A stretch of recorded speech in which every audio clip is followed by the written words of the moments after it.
television anchor at Nile Television in Cairo. And about a year and a half ago, she says, "Oh, get together with my friends, to coalition." I said, "Oh, sure." So I met some other coalition members. They were invited. They're not here. And Mohamed comes from Richmond. And how many hours did it take you to get Like here? 2 hours. 2 hours to Washington, D.C. And we thank you for being here. Thank you for having me. And have a seat, some cookies. Thank you for being here. So we'll let it go and take it away, Mohamed. Thank you. Well, thank you guys for having me here. Actually, I'm very happy that you guys are concerned about what's going on here in Egypt. It's very good. And I thought about how would I do it? So I thought about thinking about the reasons led to the revolution. So that's, I said I put it in some way, which is, it was a direct reasons and indirect reasons. So there is something was playing in the background, and then there is a direct, something happened right away, and that caused it to speed up and just happen. So I put it in points. All right, I'm gonna read it. The very first thing I would like to talk about is just the naming of it. Sometimes they will call it January 25th Revolution. Let me pull up the, yeah. So you can see it anymore? Everyone can see it? No. So they name it many name 25th January Revolution أو ثورة 25 يناير. يناير, can you figure it out? January is يناير. And the Rage Revolution and the Revolution of Youth. Maybe because the youth or the young people kind of started it on the internet, Facebook, and they gathered together through the internet. And the Lotus Revolution. I don't know if you guys know what the Lotus is. I don't know. Perfect for Egypt. Well, Lotus is a name of a rose or a flower, from the ancient Egyptian time. So that's what it is. So it seems since the Tunisian called their revolution the Jasmine Revolution, so they called the Egyptian the Lotus Revolution. So something like that. But they give it many names. But anyway. So what is the background? What happened in the background led to the revolution? So I think that the best way to say it is Hosni Mubarak became head of Egypt's semi-presidential republic government following the assassination of President Anwar Sadat, and continued to serve until his departure in 2011. Mubarak's 30 years time of power made him the longest serving president in Egypt history. Mubarak and his National Democratic Party, NDP. See, words, it doesn't mean actually the same thing you think of it. It's not really national, the party is not really democratic, and it's not really party. It's things has different meaning, or it has no meaning actually. If you're gonna think about it, it has no meaning. So it's not national in the sense of that, it's reflect the people's will. It's not. It's only the guy, the Mubarak, the dictator, and his family and his entourage pretty much is the one who everything, and nobody else can do anything. And yeah. It's intentionally ironic. Yeah. There's a propaganda rather than. Yeah. So they call themselves a democratic, and there's no democracy at all. So it's ironic. I think that would be the right word to say. And they have the rule under a continuous state of emergency since 1981. Mubarak's government earned the support of the West and the continuation of annual aid from the United States by maintaining policies of suppression towards Islamic militants and peace with Israel. Hosni Mubarak was often compared to an Egyptian pharaoh, since he's been in power for a long time, by the media and by some of the harsher critics due to the authoritarian rule. So the very first reason of the indirect reason for the revolution. It's the emergency law, which is like suspend the regular law, and they have like the emergency law. So an emergency law, law number 162 of 1958, was enacted after the 1967, which is the Six-Day War, suspended for 18 months in the early 1980s, and continuously in effect since President Sadat 1981 assassination. Under the law, police powers and extended to constitutional rights, suspended censorship is legalized, and the government may imprison individuals indefinitely and without reason. The law sharply limits any non-governmental political activity, including street demonstrations and non-approved political organization and unregistered financial donations. So everything pretty much like was under their control. You know, the law like prevent, it's like filter. Anyone would go towards power, it would be stopped. I don't want to make it long, but just like, you know, that's the way it is, like the emergency law, and then the police brutality. I think I'm going to skip some part. Of course, the emergency law and the police brutality like would make everyone scared to do any kind of activity. So how would that work, the police brutality? The development of plainclothes, like undercover, I guess, forces paid by Mubarak's ruling party, which al-Baltagaya. Baltagaya is like, you know, it's like an expression for thugs or thuggery. Like, you know, they would pay people to execute some stuff and would not be sticking to the official kind of people like the police, which with the uniform. So they will put like people like the Baltagaya, give them money and stuff like that, and they will go out and execute some kind of missions for the government. The development of plainclothes forces paid by Mubarak ruling party, Baltagaya, has been hallmark of the Mubarak government. The Egyptian organizations of human rights has documented 567 cases of torture, including 167 deaths by police that occurred between 1993 and 2007 on the 6th of June 2010. Khalid Mohamed Saeed died under disputed. That was a big thing, like Khalid Mohamed Saeed when he got, I don't know if I can pull up his picture so you can see, where is Google?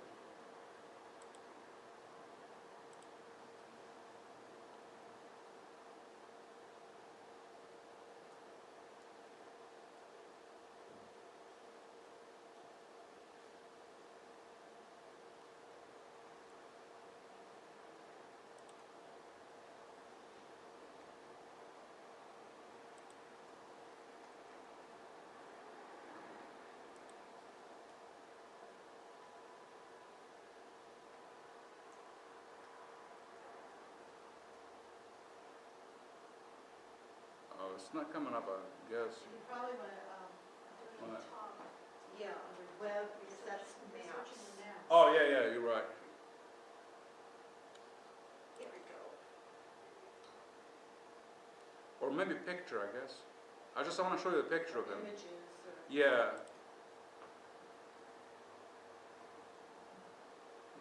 Still not came out. Well, you have Egypt there. Yeah. Or just It's just the picture, his picture is like enraged people. Like that's why I want to show you his picture. just type his name in the search bar. Where? The search Where- bar? where it Yeah, says okay. Where you were in Google. Oh yeah, that's right.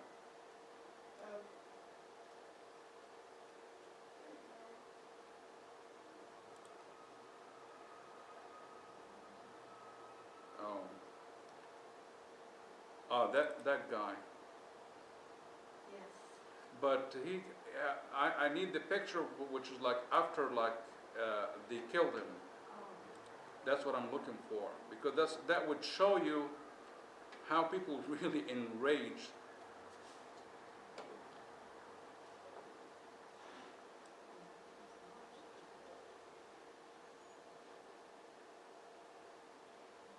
That image Where? of,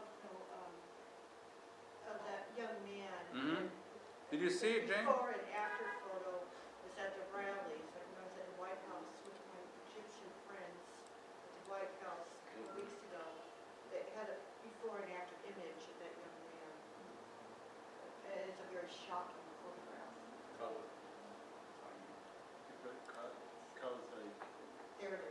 Yeah. I'm sorry, guys, to show you this picture, but really it has a huge effect. I'm not gonna have it for a long time, but that's how. I'm sorry, but this is how he looked like after they beaten him and they killed him. That was in Alexandria, but that was like kind of an incident joined the snowball effect. Like, you know, people was raged by the way it looked. I mean, of course it happened so many times, but no one knows about it. But when that happened, is really, I'm gonna take this out, I'm sorry.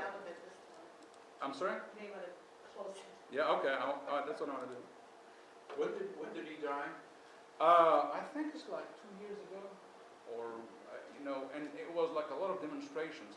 So this is his picture, like when he was like normal, and you know, after, it was like two members of the police department there in Egypt. They just arrested him, and it was one of the things is that he was going to the cyber place, like, and he was having his internet activity, and that was like something. The cops have no time to understand how internet community works. So since the guy was there, I don't really know the causes or the reasons why they did that exactly, but that's happened. I mean, and that what really added to the rage of the Egyptian. It was like a lot of demonstrations got out there, and they were protesting. So I'm sorry to show you this picture, but it's like. It was an image that galvanized. Yeah, pretty much, yeah, a lot. But this was 2 years ago. But you know that you know. They just brought it back for these.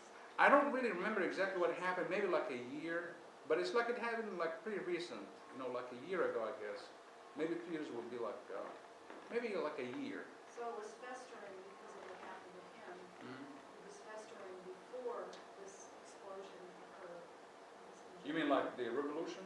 Yeah. Yeah. This was pre-revolution. Yeah. we're talking about. Yeah, that's right. Yeah, that was, you know, that's what I was saying, that it was playing in the background of the people's mind. You know, the police brutality with the people. So Khalid Saeed died under disputed circumstances in the Sidi Gabr. Sidi Gabr is the area, you know, like which that happened in it. Area in Alexandria. Multiple witnesses testified that Saeed was. I was trying to find out like about the date if that happened, but I don't know. But anyway, it happened in Alexandria. Multiple witnesses testified that Saeed was beaten to death by the police activists rallying around the Facebook page called "We Are Khalid Saeed." Succeeded in bringing nationwide attention to the case. Mohamed al-Baradei. Do we know Mohamed al-Baradei? We have heard about him? Yeah. So Mohamed Baradei is a former head of the International Atomic Energy Agency. Led a rally in 2010 in Alexandria against alleged abuses by the police and visited Saeed's family to offer condolences. So I think that he was expecting to do something, you know, because it's not really finalized yet if he's going to run for president or not, but he was really spoke out against Mubarak in so many time, and of course that was a huge incident or accident in what happened to Khalid Saeed, so he went there. So now number 3 is the economic challenges.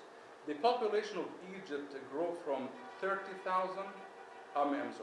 million in 1966 to roughly almost 80 million in 2008. The vast majority of Egyptians live in the limited spaces, very small places, near the bank of the River Nile. In an area about 40,000 square kilometers, did I say it right, kilometers or kilometers? It's either way. Okay. It's like 15,000 square mile where the only arable land is found and competing with the need of human habitations. So they were crawling and like, it's like versus, agriculture to eat versus to live, kind of. in late 2010, around 40% of Egypt's population of just under 80 million lived in a fiscal income equivalent of roughly $2 per day, with a large part of the population relying on subsidized goods. So every time you have a cup of coffee for $2 or less, just remember that somebody like could live on that. So 40% of the population, they were living under poverty line, like they would make like $2 or less than $2 a day. So according to the Peterson Institute for International Economics, the basic problem Egypt has in unemployment driven by the demographic youth bulge, with the number of new people entering the job force at about 4% a year. Unemployment in Egypt is almost 10 times as high for college graduate as it is for people who have gone through elementary school, particularly educated urban youth, who are precisely the people currently seen out in the streets. So, you know, because of like unemployment is like added to the revolution. So everyone have no, you know, like a lot of people have no jobs. So that led that people, you know, they have nothing to worry about. So they got out and they revolt against the government. Egypt's economy was high centralized during the rule of a former president, Gamal Abdel Nasser. It's like the area or the era or the time right after the revolution of 1952. Right before that, Egypt was pretty much capitalist country. And right after that, like when the Nasser's came and during his time, it turned to be a socialist country. And it's like, that was the time which you have to follow one of the campaign, either Russia or United States. So if you're going to be like following, you're going to be like one of Russia's or Soviet Union back then. So you have to follow the rules, like to be a socialist or communist or whatsoever. So the Mubarak-led government from 2004 to 2008 aggressively pursued economic reforms to attract foreign investment and facilitate GDP growth. About the GDP growth, it was a GDP growth, but how the growth distributed, I mean, it's like it was trickling down to nothing to the people. I mean, there was nothing like, you know, you're gonna see some people like up there, like with the government, like have billions of dollars. In a country, you know, an average individual will make like less than $2. So it was kind of.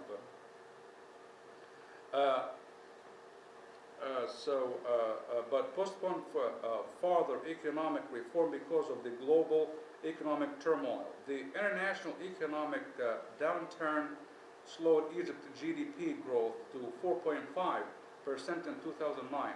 And 2010, analysts assessed the government of Prime Minister Ahmed Nazif. Well, Ahmed Nazif, like it's another one which is like Nazif, like mean clean. But he actually, you know, I don't know if it's clean. Ahmed Nazif would need to restart economic reform to attract foreign investment, boost growth, and improve economic conditions for the broader population, despite high level of national economic growth over the past few years. Living conditions of the average Egyptian remain poor. And number 4 of the, yeah, it's getting kind of,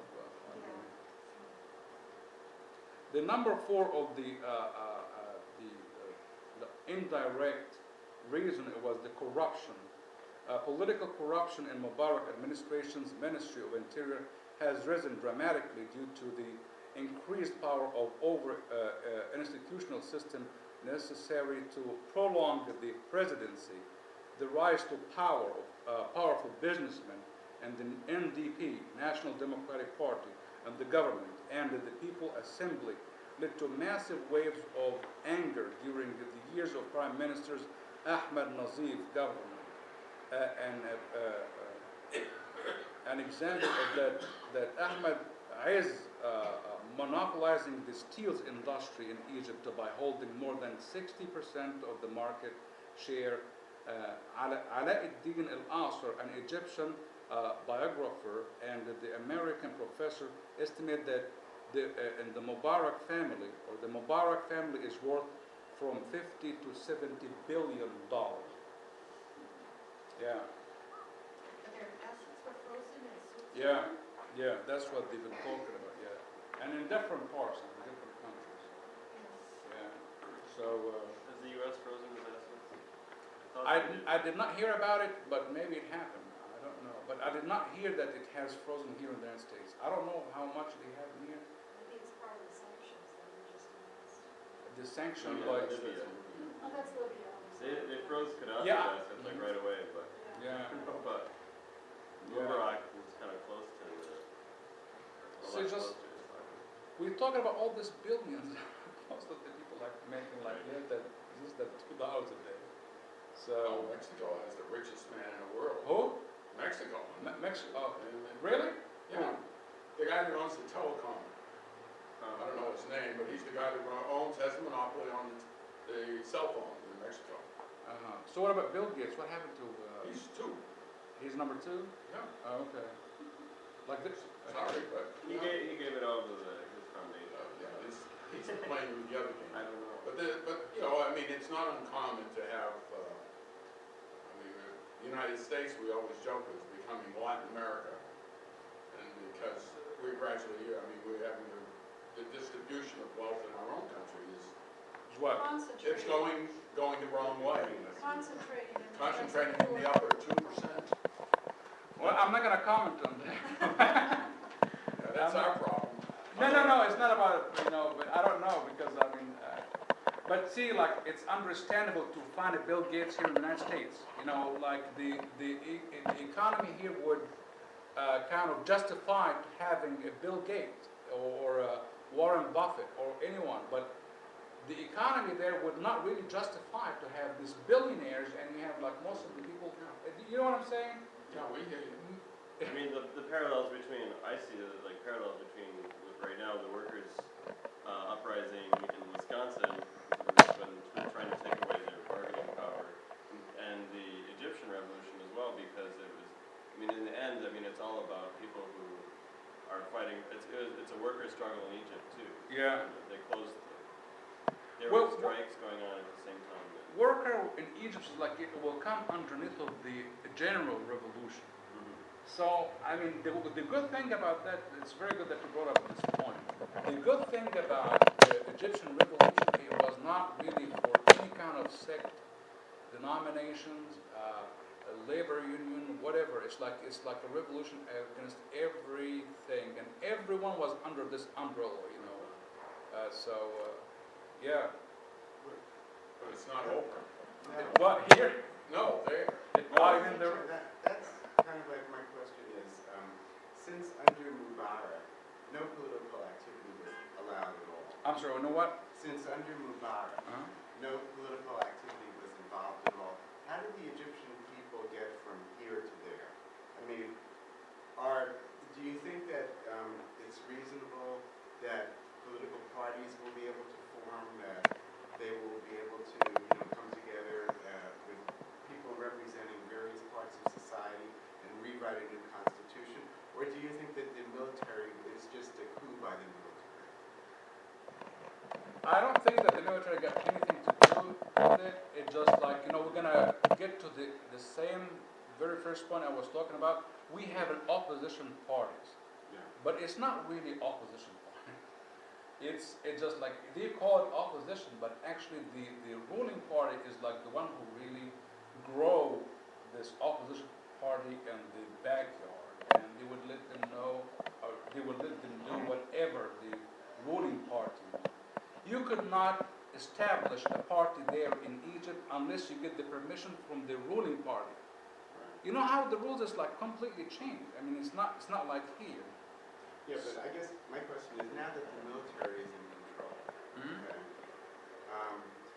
it seems to me that the military dropped Mubarak very quickly, and so I'm suspicious, that perhaps the military figured, oh well, the people, we can, now that the people have risen up, that's a good excuse to drop him, and then, there could be other people competing in the military to become the next Mubarak. I had a That's similar my question, fear. because That's my just fear. Well- this morning, it was announced the Prime Minister of Tunisia stepped down under criticisms that, look, He the was, guy's out, but nothing's changed, and so Yeah. do you see that being an issue of contention in Egypt as well? as the remains of the old regime, that's what you want to say. Right. Yeah.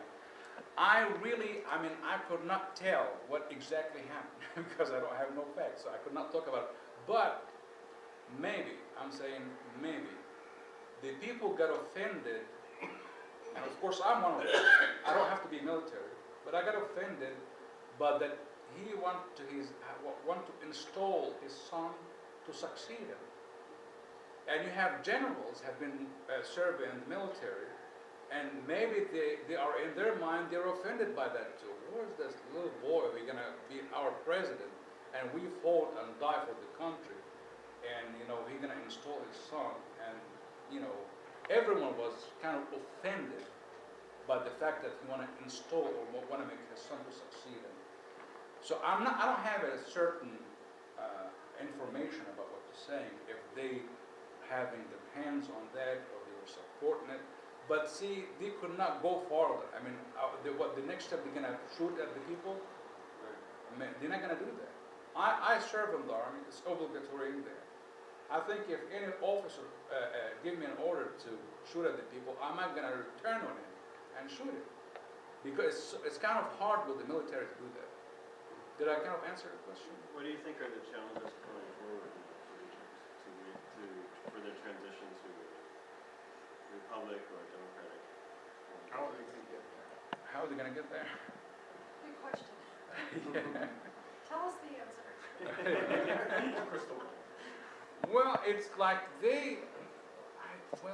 I wouldn't dream if that would happen and we would reach this stage. I wouldn't dream. See, now we having all the big shots guy in the government in jail. This billionaires and they're now changing the constitution dramatically. Now it's limited. It's only 2 terms. Each term is like 4 years and maximum 2 terms. So 2 terms versus 30 years or unlimited. I mean, he would go forever until he would drop dead. So now we have 2 terms. Each one is 4 years, like Americanized. That's going to be good. And they're thinking of parliamentary presidential. About. I don't know a lot about it, so it's not going to be the power is not going to be centralized in the president's hand. So that would lead to democracy. What do you think? And there's going to be an election in September. Yeah. What's And that's very good.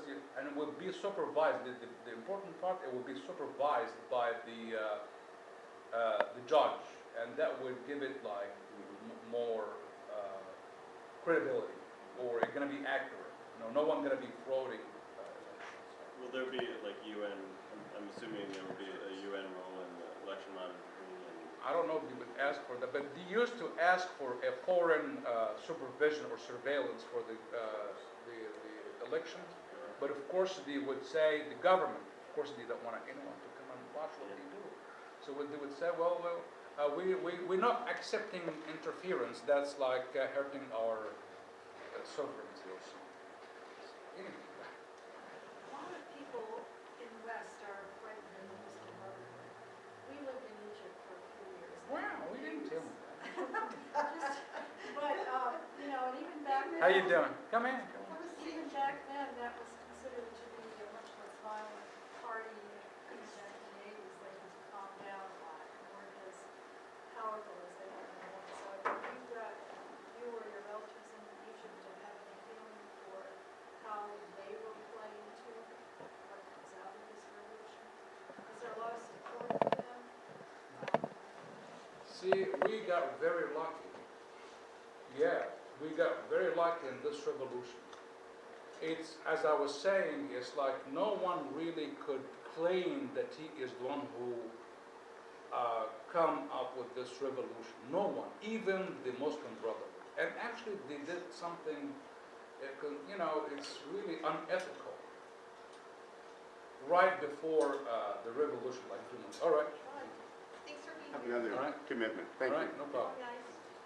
So what happened is that, you know, when Beretta say that we're gonna boycott the election, they didn't, because they were aiming to have like so many seats in the parliament and have power and stuff like that. So they felt like they betrayed the opposition. So they kind of lost credibility among the people. So the revolution has no slogans referred to religious or political or anything. And Mubarak succeeded to get all of us, even me and Egyptians, to scare of the Muslim Brotherhood. And he succeeded to do that even here too, and everywhere. Either me as a brutal dictator or those bad guys, which is the Muslim Brotherhood. So he succeeded to do that. It was useful for him To stay in inflate power. the threats Yeah. in order to bolster his Yeah. And he succeeded to do that to a certain extent. So did I answer your question in some way? Yeah, in some way, but, you know, it depends on, I guess, how things come out. There's a lot of difficulty and problems. Some people may want an Islamist republic because they might think that's the answer. It may depend on how educated people are in Egypt compared to, say, Afghanistan or even Pakistan.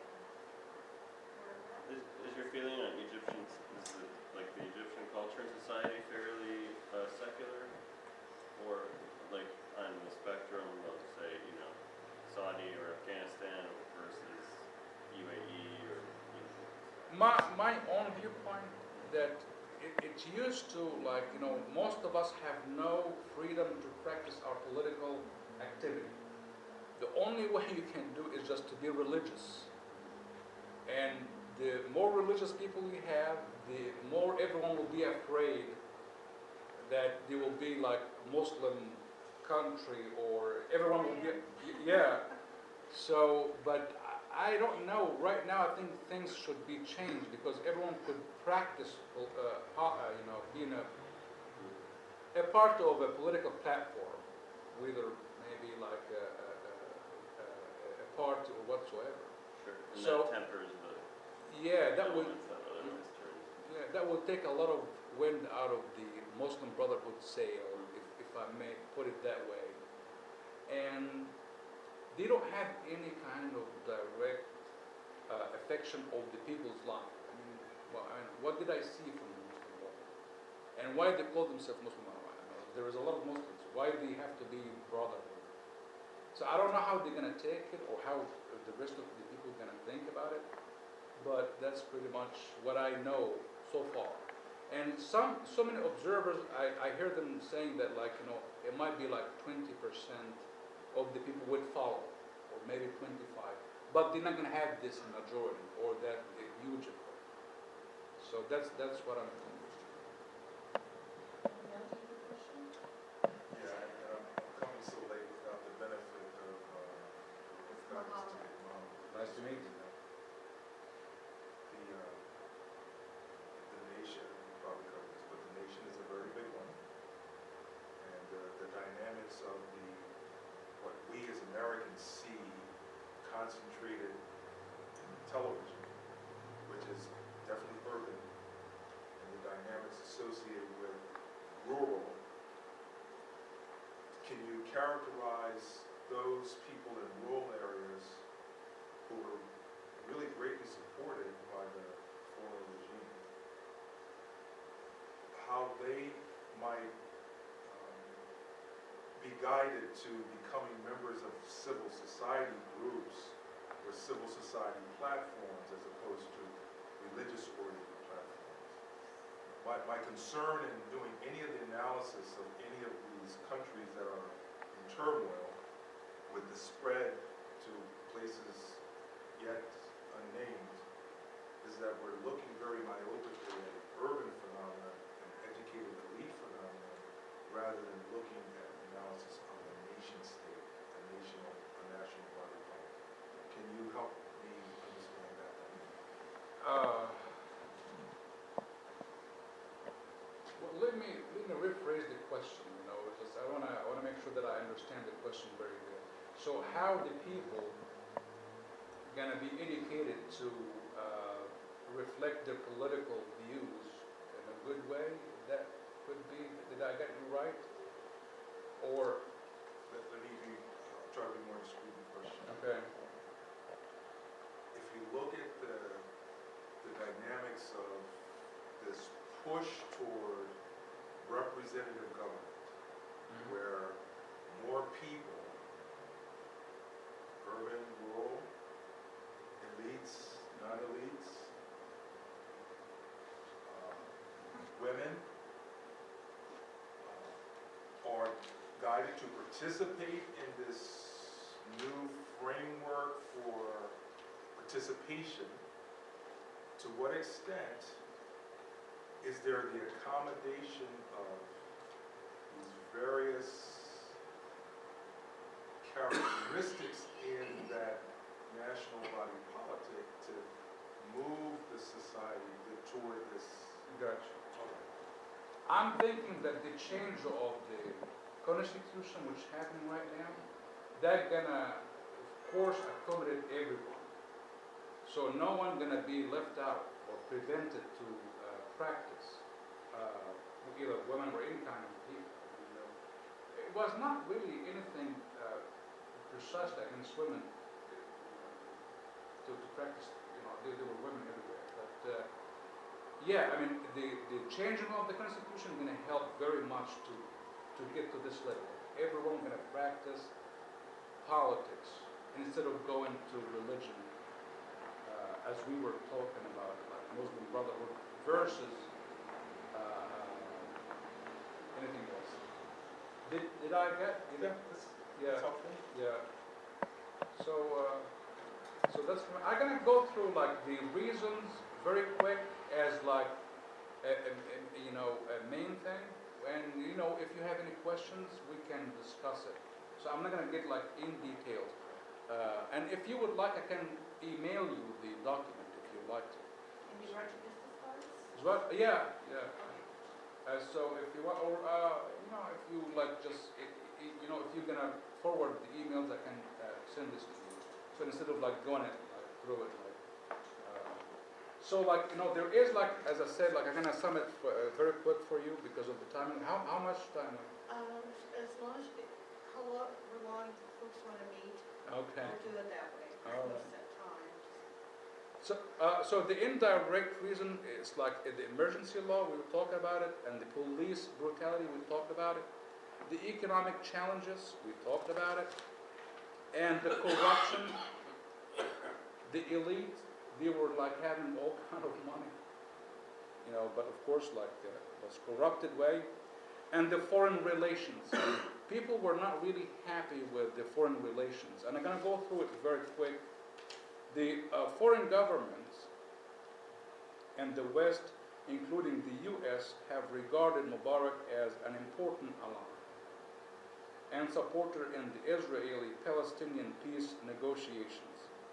After wars with Israel in 1967 and 73, Egypt signed a peace treaty in 1979, provoking controversy in the Arab world as provisioned in the 1978 Camp David Accords, which led to the peace treaty.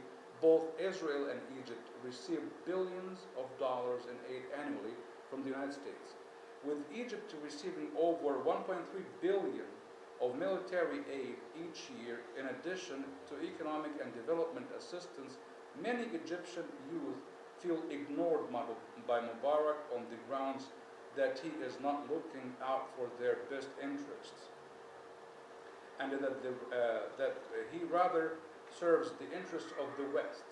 So that's how the people feel. The cooperation of the Egyptian regime enforcing the blockade of the Gaza Strip, and that was a big one, or that is a big one, was also deeply unpopular among the general Egyptian public. So do we know about this part? The foreign policy and how is what? All too well. The interesting thing about Gaza is that Egypt, when it ruled Gaza under Nasser, was equally, well, maybe not, but at least up until recently, equally battling the Palestinians as the Israelis have been. They gave them very few. I knew quite a few of the refugees when we lived there. My secretary was one. She was a Gazan, and she married an Egyptian, so she managed to get out of the Gaza, but Nasser wouldn't let any of them out. He was pretty, Tough. yeah, on them. He used them for propaganda like everybody uses somebody else. And, but it, you know, a lot of us had hoped that when Israel took over in the '67 war, it was the greatest disappointment, I must say, with Israel treated the Palestinians worse or as bad as Jordanians did the same. I lived also 2 years in Jordan, and I know lots of Palestinians in Jordan. Engineers, since I'm an engineer, they were all, well, they all had family and stuff, and they had all their stories about how they ended up in Jordan. But it was interesting that, you know, that the Jordanians and Egyptians treated the Palestinians pretty nastily, and then the Israelis could just continue that policy, which was a surprise to me when that occurred.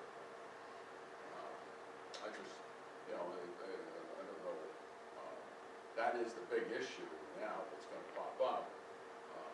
You mean like between Egypt and Israel? Yeah, it's going to be the big thing. That's going to drive, you know, the big concerns are that there's a push in the United States Congress to put aid to Israel under the Defense Department rather than under the USAID. And How are they going to happen? I'm sorry. they're going to put the budget that gives the $2 billion or so to Israel every year, rather than in our foreign aid budget, which they want to cut. Oh, okay. They'll put it in the Defense Department's budget, so it stays hidden, and we won't know exactly what Israel's getting. And can you spell out the USAID? The U.S. Agency for International Development, Thank you. it's a foreign aid program. I I actually, hadn't heard about that before. yeah, it was written up in The Economist, I think, and an article about it. I happened to have worked for USAID when I was in Egypt. I put up wind turbines, windmills, by the way, in Rascar. Did some energy efficiency. Renewable energy was my expertise. We have that in Egypt? Yes. We had a wind farm. I started, got the, we got Where one of the was best wind resources, Rascar, just below Zafrana. It's close to It's Hurghada? It's beyond Hurghada. Oh, no, it's not quite. It's above Hurghada. Yeah, I think I saw it. Yeah. I saw the It's a great wind resource, one of the best in the world. What will make it the best of the world? The elevation? Well, no, it's not just, it has a, because of the desert, there's an automatic negative pressure going across the Sahara. And so the winds come down and cross in there. Okay. It's a natural phenomenon, and it doesn't even have what we call diurnal effects. It's there day and night. In California, it only is during, you know, when the desert heats up, the winds come in, and then when it cools down at night, the winds stop well and dry. In Well, that's Rascar, good. it's a different situation. But it's a wonderful wind resource, and what I was trying to do when I was there was have them build a coal-fired power plant in Zafrana so that I could piggyback on it and get into the Nile grid, over the mountains and into the grid. But most of that development now is all wind turbine electricity, and diesel. That much of it? Oh, yeah, it's an excellent wind resource. All right. Okay, we No got problem. Randall's email address. Okay. Thank you, Randall. Thank you. Nice to meet you. But anyways, but I follow the politics. That the concern is what's going to happen? What's Israel going to do as a reaction? Israel's staying very mute. Netanyahu is one of the bad people in the world. In my opinion, very strong opinion on this stuff. But would you think, like, if we're gonna have, like, you know, we're like gonna make like a mutual discussion right now, would you think, like, when we have like a real democracy, it's gonna reflect some way or somehow positively in the relationship. See, like, I'm living under Mubarak, and he oppressed me. I could not do anything. So I'm gonna be always having this hatred towards what he's doing, even if it's good or bad, but I'm not really participating. He's not reflecting what I want. Maybe when we have a democratic, it's not gonna be, Gaza's gonna be, or it's not gonna be, it's different than, Egypt is different than Gaza.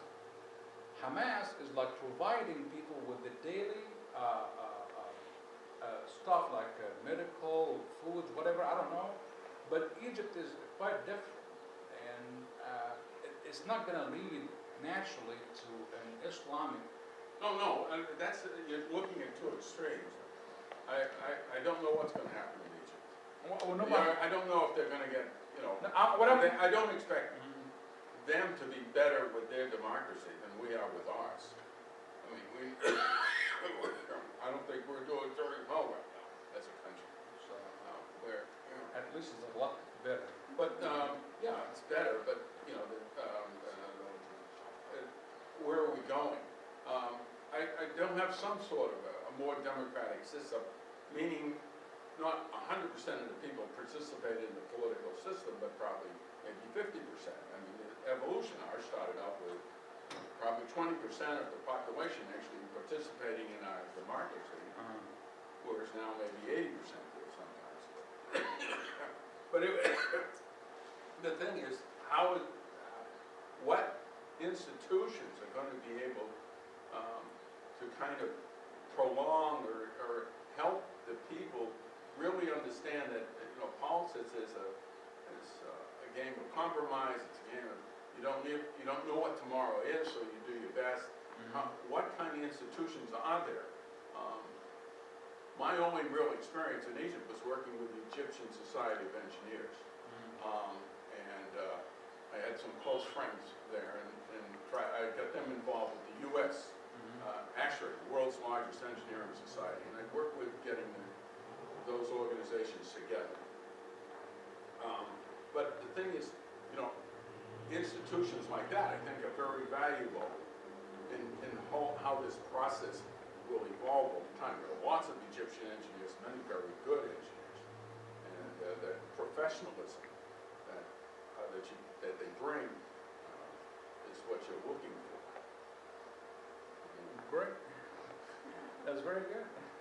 Do you have a feeling about Israel, I mean, from just knowing other Egyptians, whether there is a feeling that, we're being too nice to Israel?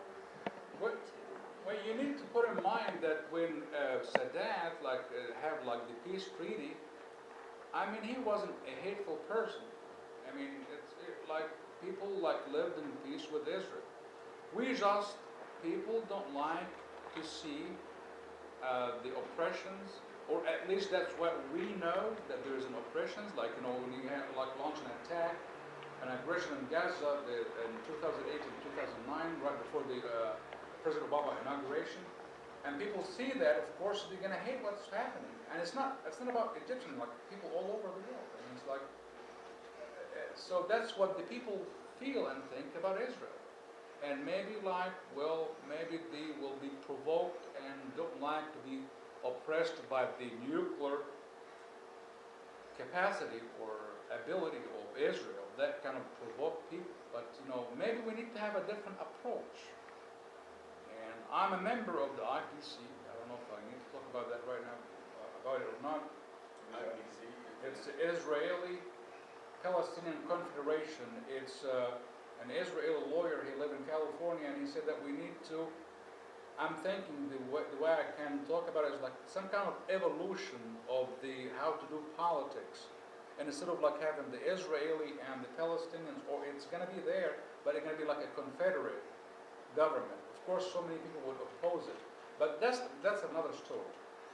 But we have to hit some time and some point which we need to have evolution, how to do business together. But there is a lot of hostility in Israel towards their neighbors. Very recent, the Minister of Foreign Affairs, Avigdor Lieberman, he was talking about that he want to destroy the Haidam. I mean, in Egypt. So what people gonna react to that? Oh. I mean, it's. I think we need to get rid of all the old generations and have all of it youth here and there, and maybe something would happen. I guess. I don't know if I answered your question. Did I? Well, I think it's just, to me, it's like, I don't know either. I don't know what's gonna happen Well, no one in the can future tell for with that sure. country, and because it's been a source of a lot of problems. Yeah. And Egypt has been sort of vilified by other Arab states Mhm. because of its peace treaty with Israel. So, Yeah. Of course I have like friends like they are Israeli, or we have some ties with Israel, and they kind of worry because like it's already was, the situation is inflamed, Iran, Syria, Hezbollah, Gaza, and now we don't know, Egypt will make a huge difference. Of course, like when Egypt is gonna go any direction, some other people will fall behind, like they follow. You're late. Come on. Everybody, this is our other friend, Ahmed. Good to see you. Have a seat. Is that how- So, Yeah, one comment if I could. The Israeli-Palestinian issue, and I don't know how to describe it because I don't know details. I've never lived there. I'm not a scholar. This is not, but just the anecdotals, just life experience. And I was a student of these matters. The Israeli-Palestinian issue remains kind of a nexus point of anger, enmity, uncertainty, and it sits in the middle of reactive decision-making by so many parties, both contiguous to the area and external to it. And so, I think there's a tension between the evolutionary approach to recalibration of relationships to a need to satisfy the needs of people on the ground today with political, economic, security. There's a whole panoply of issues that is so complicated that I'm really hard pressed to know specifically, but I would say this, I'm heartened to hear of a confederated idea. I know that that's not going to fly with Israel. yeah. However, as a student of geopolitical machination, I would suggest that that, along with many other kinds of approaches, may yield some benefit. I'm sorry about that. But to your point, it's these other civil society groups, like I'll use Richard Florida's term of the creative classes, really they hold a lot of the key because the politicians don't get it, in my view. The creative classes do, but the politicians don't. Well, yeah, one of the things, like the founder of the IPC was saying that a lot of people benefit out of the situation in Israel, it's still the same, steady. So it's like because of, they get commissions out of the weapons, that's what he said. I don't know, so it's not really, we're not gonna really sit down and find anything talking about Israel. We're gonna find out like what can we do with it, so. I don't know what to tell you, but apparently there is like a good observation you got, but this is like kind of deep in the area. It's been a while, more than 60 years, so I don't know what's gonna happen. It's just like we're sitting down and watch. You mentioned a magic word, with weapons. $1.5 billion of sales of weapons to Egypt. A lot of people make a living off that. Yeah, sure. Both here and there. Sure. And, mean, we are such a big, our country, US, is such a big exporter of weapons to everybody. To the biggest antagonists, Saudi Arabia and Israel. It's just amazing that it hasn't blown up already. But when it does, and it's gonna be a humdinger. Yeah, I think you're right. But it's, the weapons is the most difficult part. When we were in Egypt, the big thing was that, October '73, that's, they took the Sinai, or they made it across the Suez, which Yeah, was an that's right. accomplishment in Yeah. itself. Granted, they didn't win, but they showed that they were capable of doing something and surprised everybody. I think in the military terms, I'm sort of interrupting, they achieved their goals, or Well, yeah, they scared Israel. That's well, what they did. That was a significant goal.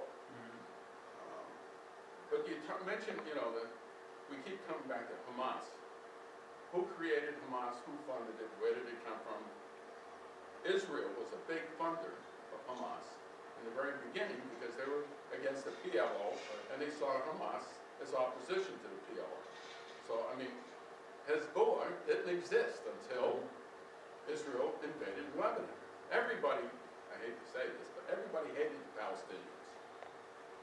They were up in Lebanon. Everybody abuses the Palestinians. That's it. They don't have citizenship, they don't have rights, except in Jordan, which is an odd case. But here you had, and so, the Israelis come in, they abuse the Shiite, and they make, all of a sudden, Hezbollah. I'm sorry, say it again, I'm sorry, the Israeli what? Came into Lebanon. Uh-huh.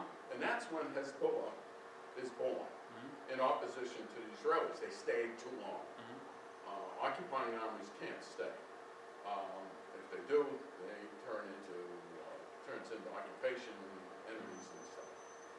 And Israel has violated that rule continuously, and they don't seem to understand it. So, but these two groups that are now everybody talks about, but no one seems to know about really where they come from or how they got to where they are. It's just, to me, terrible that, that Americans, we don't study history. We don't know our own very well. And so, but you really expect more. The problem is going to be demagogues. Egypt's going to have to fight the demagogues, and you can't. We have trouble in this country fighting our demagogues. What did that mean? Who would be the demagogues? What's his name? Diane Fox. Back Glenn Beck is a perfect demagogue. Oh, okay. Glenn Ball. Well, I have a different kind of perception about the demagogue word. Glenn Beck, you will call him demagogue? Yes. Okay. He doesn't know what he's talking about. He doesn't need to. He just he have to act like he know about it, but he doesn't. But this, He did. But there are people that believe him, Yeah. and he says, In a conversation, No, someone's also either going it's- for your mind, your heart, or your gut. You know they're going for your gut. They want a gut reaction out of you. They don't want your heart, and they don't want you to think. They want you It's to not react. intellectual. And that's a perfect example. And he has given an extremely strong voice in America, which we never would have had the civil rights or anything. People What about like that were Limbo? given the same privileges back in the Same 60s thing. that this guy has today. He has given a platform to speak from, and it's terrible. But who is the one who really behind? Glenn Beck doesn't stand by itself. He's Who is a mouthpiece. behind it? Who? It's like The what? clocks. Those, And who is behind? money. It's big money. It's all money. Is what? It's all money. Yes, I All the know money. that's understandable. But who is behind? Glenn Beck got somebody behind him, and it's not only the network. There's somebody behind the network. well, he makes money from that way too. Yeah. Oh, He's yeah. viewers, he's an entertainer. Yeah, So he is an entertainer. I think this is the they're word. frightened. Yeah. It would be considered to be talent, And that's- to move an agenda. And that agenda, in my view, if we look at the state of American culture and the vision of a better America, these guys have nefarious intentions about creating an ever more narrow class of people who benefit from the bereft of the lower classes. And that class is becoming, is aggregating more and more power to it. And the Limbaughs, Becks, or Palins, they're mouthpieces for this inexorable movement to an oligarchy here in our society. So while we might talk about a republic and a democratic franchise in the United States, we're actually in civil war. Through your party or through your Yeah. ideology. Well, I'm not sure it just breaks down along party lines. It's really class issues, and racial issues, and gender issues. There's a lot of stuff that's really in a stew of complexity associated with the state of American culture today. It's very complicated. I don't really. Democracy is not a straight line forward. It goes up and down. I mean, we went through And it's very polarized. our history, our own history is the perfect history of how, we go through certain phases when democracy spreads in our country, and then it shrinks back. And then it recovers somehow, and we spread it some more, but it shrinks back. And that's gonna happen in Egypt and every place else. I want to verify that from you when you were talking about the 20%, the people who really started to participate in the political platforms here in the United States. That was when? What revolution? Oh, okay. 1700s. 1700s. Early 19. And it That's lasted, already- those 20% lasted for how long, do you know? Well, it lasted, gradually, we got more people got the right to vote. First, no one had the right to vote, except the landed. Before the revolution, the landed people could vote. After the revolution, the landed people could vote. Most states had control of this. Some states went faster. Gradually, they expanded so you didn't have to own land in order to participate in the selection of your government. We gradually enlarged it. We gradually enlarged it more. The big thing, of course, was the Civil War. And then finally, women's rights started to come on the agenda. And gradually, we've enlarged the people who actually choose the government. We started off as a republic. We didn't start off as a democracy. And we've evolved over the 250 years. And undulating evolving, because, I can speak to this notion of the 3/5 compromise, in which black people, Americans, born here, were only considered a partial human, So there's a embedded discrimination within this navigation to this experiment we call democracy. And it is an experiment. We don't know what we're doing, but yet we're trying to export that which we do not know. That's a problem, I think. It's a We real don't challenge. understand our own. But let me reverse the conversation a little bit. I want to ask about you and what is your reaction to the Egyptian revolution? What do you think the outcome will be? Take the what do Russian you? Revolution as an example. Russia had a revolution. The Mensheviks won, kind of. They threw out the Tsar and things like that. But then things didn't go well. They stuck in the war, and they should have got the hell out. Got the treaty and stopped fighting the Germans. The communists were able to, Lenin was able to play upon that, and eventually it fell in a very autocratic. Most revolutions go 360 degrees. They start, they throw out the king, and they end up with Napoleon. But the spheres are quite different right now. We are not really. Nothing, they're all different, but they're all the same. You look at all the revolutions. Look at the Chinese Revolution. Sun Yat-sen, 1910. What happened in China? How it evolved. It ended up with Chiang Kai-shek. It was terrible. And then you had the communists, which is, just bang around, same damn thing.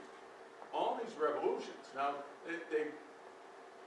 revolutions, we talk about ours and we had that war, but it's been a continuing revolution. We had that Civil War.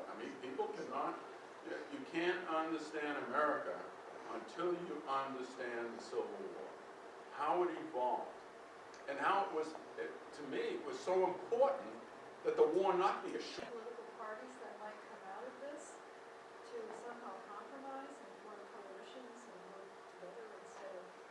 So they're gonna make you as And then American to chaos. sit down and say, well, that's very good actually.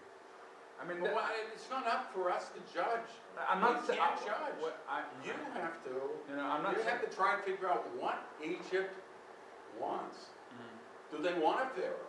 They may want a pharaoh. I don't think so.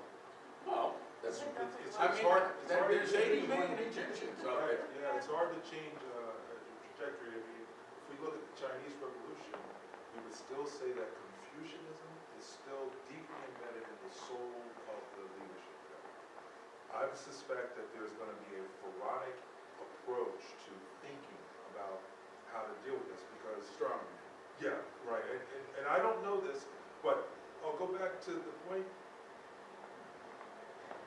You're sitting in All Souls Church, and most likely, many of us would say, we would want your citizens to be happy. We would want our citizens to be happy. What would make most people happy? If you accept an economic determinism in human nature, that we're all looking for our betterment, you would say, you would want for your citizens to be able to realize their aspirations. Most of that concerns itself with work. Mhm. The achievement of education, aspiration, and finding a way to work. If that doesn't happen, any society is going to go down a tube. Look at the case of America today. We don't have enough people working. That's a challenge, and I would suggest to you in any kind of community building exercise, whether you're looking at a circumscribed geography of just this 8, 10, 12, 15, 80 blocks of Columbia Heights or Adams Morgan, people need to work. You solve that problem, you solve community problems. People need to work.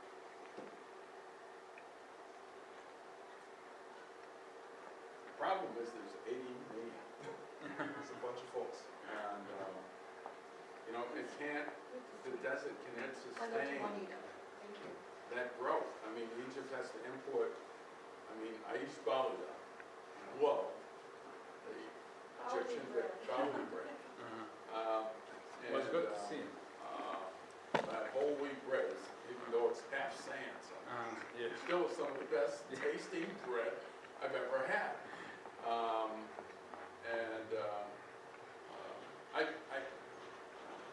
I've been in Egypt probably, we were there 84 to 88, and then I've been there many times since, probably a dozen times since. And I worked in Jordan from 2000 to 2002 on water, So in that project you're talking about, the wind plant? wind turbines, Uh-huh. yeah, windmills, Oh, windmill, okay. yeah, Windmills. in Ras Garden. Uh-huh.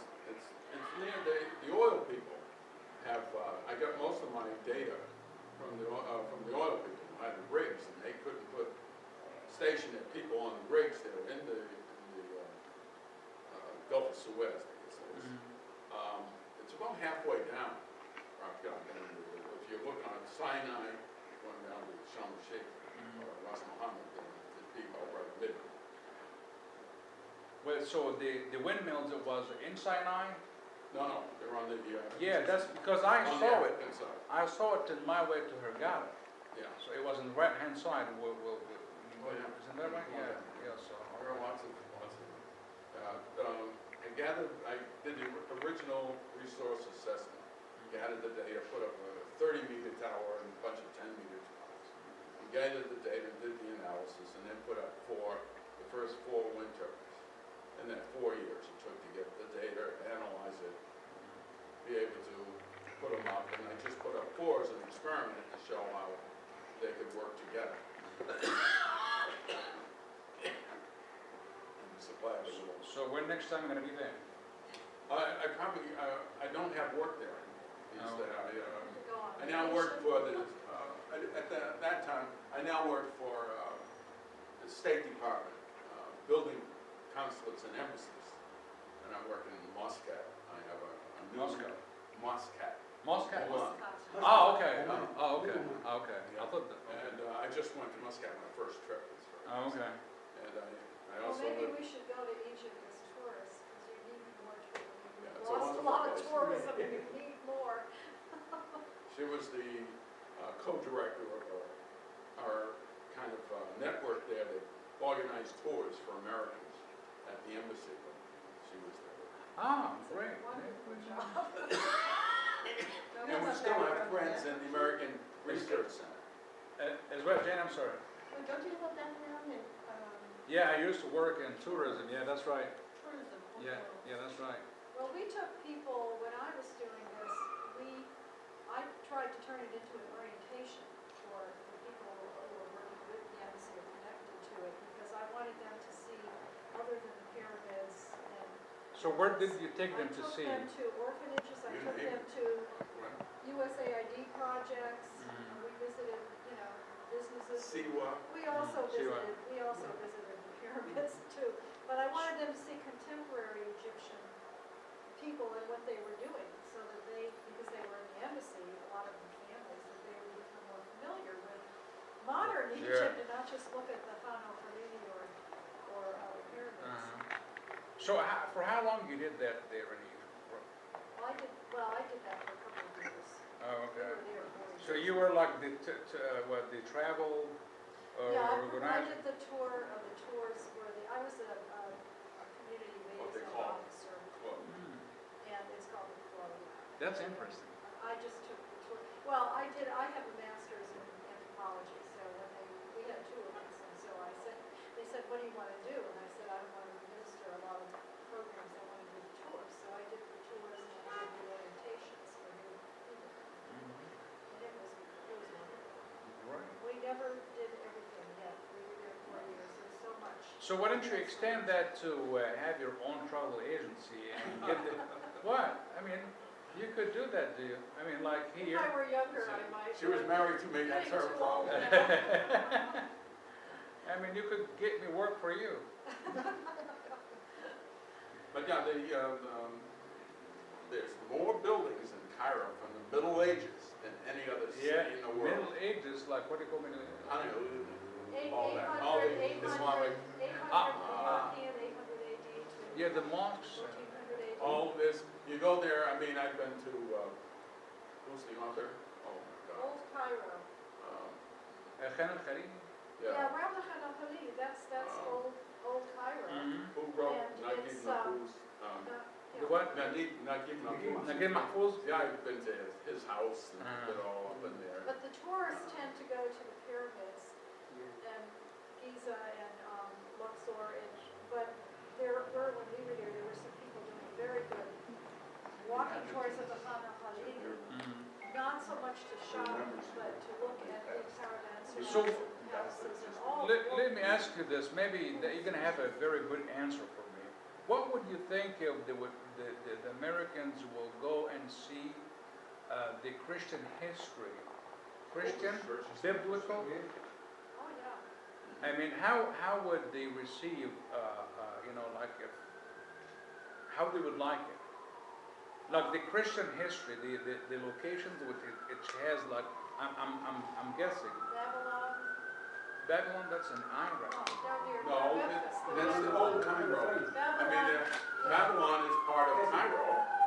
Babylon, I never, yeah. That's where the Christian archbishop is. And, I mean, not necessarily, but there's all the churches there. The oldest church in Christendom is in Cairo. well, what do you call it? Babylon. In Babylon. It's the Greco-Roman, It's part. right on the, if you take the subway from to his square.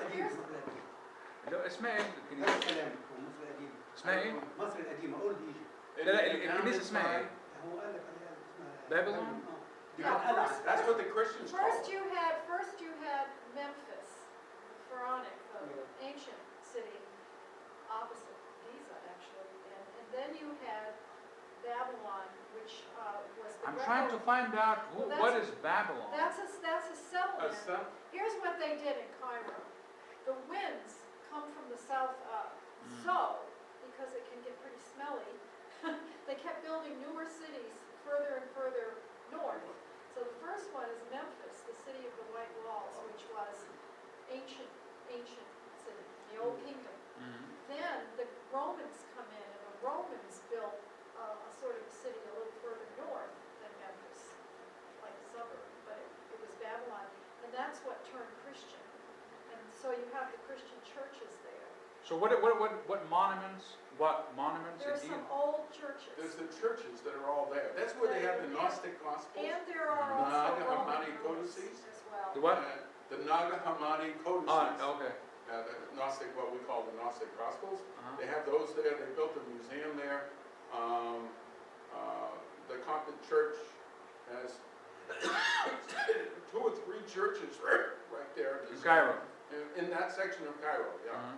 They go So back- There's a so stop we- on the. So what, I mean, people, like Americans, like average Americans would love to go and mix tours like with ancient Egyptians, with the history of Christianity, and you know, you Oh, could, yes, and also even Islam, because you had, in the, what, 900s, 900s, Fustat. Fustat is Yeah. beautiful. You've been to Fustat? I mean, I don't know what it is now, but. It's just It's a foundations. huge- well, it's a apparently huge you know a ruin. lot more than me. So I'm not gonna ask no questions. Because we're tourists, you're a native. That's right. I'm like, you know, they've been talking about things I don't know nothing about. Well, Fustat was the first Muslim city, north Okay. of Babylon, Was the and then tenth after city. that was Al Qahira, which was the fortress city. I think that was the military city. And then after that, I guess now it's like Heliopolis and all that. They keep going further. Mm. But yeah, you could start in Memphis and work your way up. So All what through the person, whole history. all right, so what do you think, like, what kind of people would love to do that? Like, what, you know, like, they have to be religious? Not necessarily religious. I think it would be people interested in history.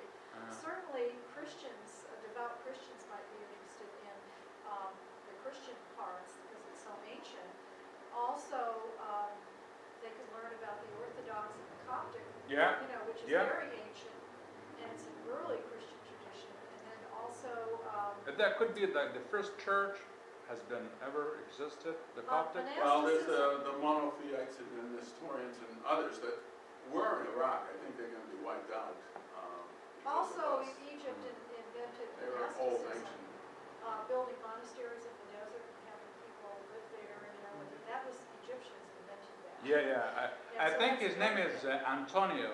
Yes. Saint Anthony, yeah. Antonio, Yes. Yeah. that's what you're talking Yeah, about? we Yeah. went to a couple of But those. that came Yeah. out of Egypt, and that spread all over Europe. And So it people started- would be interested to see this kind of stuff? I think people would be, but some will be just interested in history, and some would be interested Well, in that's the part of Christian part. history, you know? It is, yeah, and then, It's a even- big part. Well, particularly because, there's the story in the Bible about Jesus when, the family went to Egypt. And That's the main part. Yeah, He that's stays very- 3 years yeah. in And, Egypt. being Jewish, they would have stayed with the Jewish communities, and there were Jewish communities along the Nile, Judaism. That's where the oldest church has its roots, and it goes all the way up to Luxor, But there are where some there were some places, claims that, Jesus stayed here, Yeah, because there like- was a Jewish community there. like we have George That- that Washington goes back slept to- here, to which the- we have a lot of hotels in where, Yeah, around here. that- Washington slept here. Washington slept You can almost here, go, Jesus slept here. That's right, that's what they do in Egypt. Yeah. Or winter hotels, Yeah. Jesus slept here. Yeah, that's right. Put his name on the room. Right. Yeah. So, yeah, I think Well, there's that's a very lot good. there. Maybe we need to talk about that. No, for real. Because we need to talk about that. But what I need to find out, that would be very important to see the connection between the Bible as a text and the monuments, if there is any. I'm not sure if it would be, like, We know someone, I know, Michael Jones in Angela.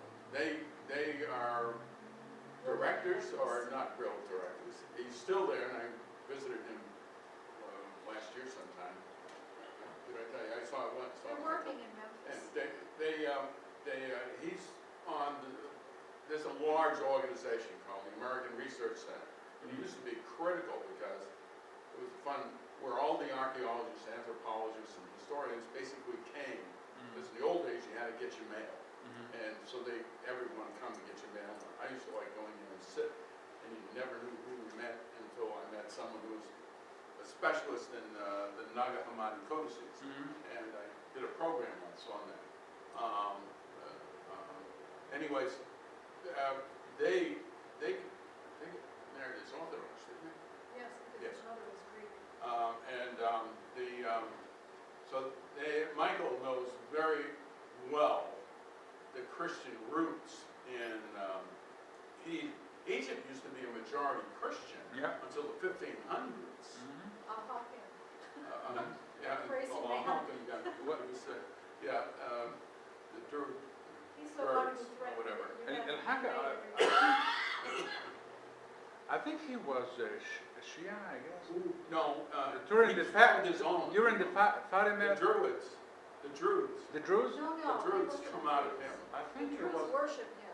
That's actually. right, well, The he Druze found or the Druids. Ismaili or. No, They just worshipped Al-Hakim as a god, as a Yeah. semi-divine, and it was. I've known several Egyptians Druids, didn't they- understand it I'll be because right they back. thought he